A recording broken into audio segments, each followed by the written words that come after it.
Nous avons vu dans les précédents audios que ce qui était au commencement se rapporte à la première période de l'époque du Nouveau Testament, et non à la partie la plus tardive du Nouveau Testament.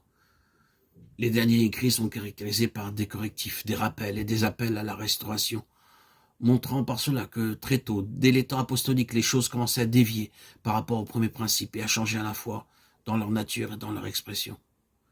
Ces changements feront l'objet de considérations plus détaillées lors de notre progression, mais pour l'instant, nous nous limiterons à voir un aspect plus général mais fondamental, duquel tous les autres découlent. Nous avons déjà indiqué que la présence du Saint-Esprit dans l'esprit du croyant produit une nouvelle et différente espèce, ou genre, une nouvelle sorte de personne. C'est à cette sorte de personne que se réfère l'apôtre Paul quand il dit « c'est ce qui est spirituel et qui se différencie de l'homme naturel ou de l'âme psychique ». C'est ce nouvel homme qui est le principal objet de tout le Nouveau Testament. Ce n'est pas seulement un élément appelé spiritualité qui a été acquis, mais une espèce d'homme fondamentalement différente, née par l'opération du Saint-Esprit. Bien que l'homme naturel ou psychique reste et demeure une force avec laquelle il faut compter, l'instruction spirituelle consiste à faire grandir la compréhension de l'absolue différence qui y a entre l'Esprit de Dieu et l'homme naturel. Les tendances, les dispositions, les désirs, les conceptions de l'homme naturel agissent de manière contraire à ce que fait l'Esprit dans le nouvel homme. C'est une chose très évidente dans les premiers chapitres du livre des Actes. Dans ces chapitres, nous avons l'essence de ce qui a fait son entrée au jour de la Pentecôte, comme étant la nature même et le principe de la nouvelle dispensation.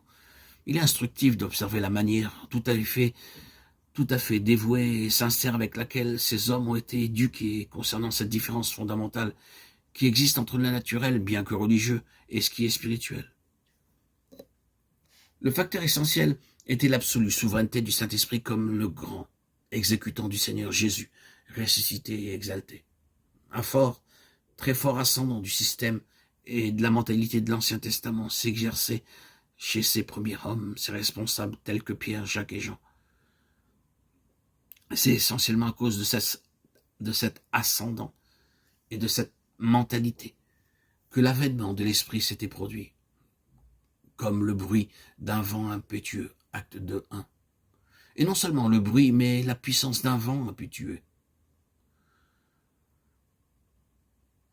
L'une des principales raisons était que ces personnes devaient réaliser que les choses anciennes étaient ôtées et que malgré ce qu'ils avaient pu emmagasiner, que ce soit mentalité, prédisposition, raisonnement, tradition, conception, interprétation, l'Esprit de Dieu était au-dessus de cela, et à l'opposé de tout cela introduisant des conceptions nouvelles et jamais perçues auparavant. C'est le premier aspect de ce que signifie de manière pratique ce commencement.